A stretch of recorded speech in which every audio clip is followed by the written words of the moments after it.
Si olvidas de dónde vienes, ¿cómo puedes saber a dónde vas? México prehispánico es el inicio de todo. Aquí podemos hablar de varias etapas, agrupaciones cambiantes que fueron forjando el concepto de lo que hoy conocemos como sociedad mexicana. El periodo preclásico enmarca el origen de esta historia y abarca aproximadamente desde los años 2500 a.C. Este se nos presenta como un periodo acelerado de grandes cambios.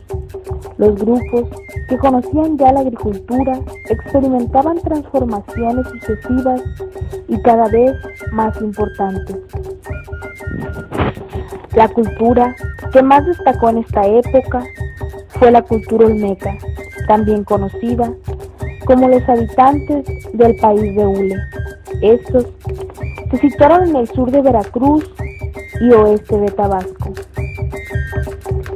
En el estado de Puebla florecían a su vez las culturas del altiplano, importantes culturas prehispánicas, que dejaron prueba de ello en los importantes vestigios arqueológicos que se pueden apreciar a lo largo de su territorio, principalmente el emblemático Cholula.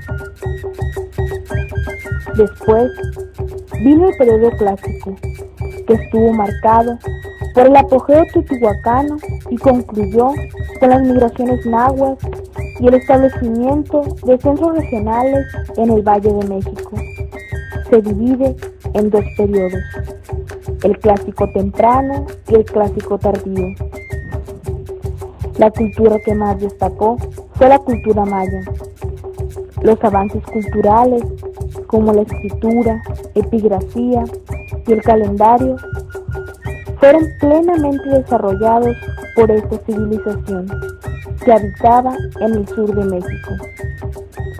Posteriormente, surgió el periodo posclásico, que se conformó por muchas migraciones desde el norte de Mesoamérica, donde destacan los chichimecas, de donde surgieron nuevas civilizaciones como los mixtecos, que abarcaban los estados de Oaxaca, Puebla y Guerrero, y los toltecas, que se ubicaban en el estado de Hidalgo. El periodo posclásico tardío fue compuesto por dos culturas importantes, los purépechas, que se desarrollaron en la región de Michoacán, y los mexicas o aztecas, que ocuparon muchos territorios en Mesoamérica. Al llegar los españoles al nuevo continente, encontraron una civilización perfectamente estructurada. Mesoamérica, la próxima Nueva España, comprendía el centro y el sur del actual México y parte de Centroamérica. Además, se encontraba poblada con distintas culturas peleadas entre sí y con enemigo en común, los últimos pobladores del Valle de México, los aztecas. La agricultura, el uso del maíz, el juego de pelota y los sacrificios humanos eran rasgos característicos de todos los pobladores de Mesoamérica, y todos también se regían por un sistema teocrático y militar. Al arribo de los españoles, todos los pueblos sometidos por los aztecas vieron una posible liberación. Por ello, muchos no ponían resistencia o se dejaban llevar por la indiferencia. Moctezuma recibió a Cortés con presentes y Cortés con un puñado de hombres, la mayoría aventureros. Realizó la conquista más absurda de la historia. Los signos, las profecías se habían cumplido y los dioses le habían dado la espalda a sus creyentes. Posteriormente, el catolicismo se convirtió en el corazón de la Nueva España y los indígenas, conscientes de su orfandad, abrazan al Cristo ensangrentado, al Cristo humillado, pues de alguna manera ven en él un certero reflejo de su realidad. El periodo de nuestra historia, conocido como la Guerra de Independencia, empieza la madrugada del 16 de septiembre de 1810, cuando el padre Miguel Hidalgo da el llamado Grito de Dolores, y termina el 27 de septiembre de 1821, con la entrada triunfal del ejército trigarante encabezado por Agustín de Iturbide y Vicente Guerrero, a una jubilosa ciudad de México. El objetivo principal de este movimiento, armado y social, era liberar a nuestro territorio del yugo español, y que en cada rincón de la colonia se olvidase por completo el concepto de virreinato.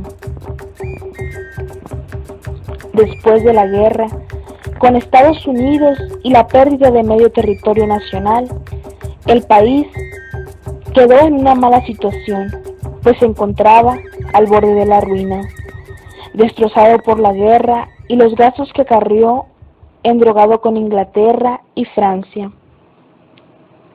Aquí viene la época de la Reforma.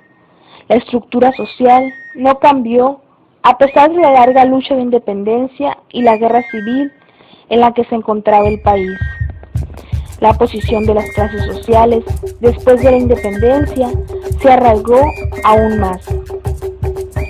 Las clases dominadoras en el México independiente ya no tenían que subordinarse ante una autoridad superior como la corona española. Durante el Porfiriato se dio un gran crecimiento demográfico, aumentando de 1877 a 1910, de 9 a 15 millones de habitantes, influyendo el cese de guerras civiles, la mejor alimentación, los avances en higiene y medicina. Aquí se presentaron diversos conflictos y huelgas, aumentando desde 1900, y aunque el gobierno trataba de negociar, si no se lograba, se utilizaba la fuerza. Luego vino la Revolución Mexicana, que ha sido uno de los acontecimientos más importantes en la historia de México y principalmente del siglo XX. Con esta, se dio fin a la larga dictadura porfirista y se pasó a una etapa difícil para la participación de distintas tendencias revolucionarias y sus respectivos caudillos, que al tener propósitos y objetivos diferentes, lucharon entre sí para favorecer sus intereses. La revolución, iniciada por Madero con el Plan de San Luis, fue provocada por causas de origen político, económico y social. Todo lo ocurrido es la historia de un territorio con atributos innegables de hombres capaces. Actualmente, México debiese ser el reflejo de todos esos hombres y mujeres que lucharon por darnos libertad. Todos los cambios suscitados a lo largo de la historia han sido por una razón, aunque hoy en día prefiramos ignorar estas razones y adorar al país vecino, no valorando ni luchando por el México valiente, el México real, el México que realmente somos.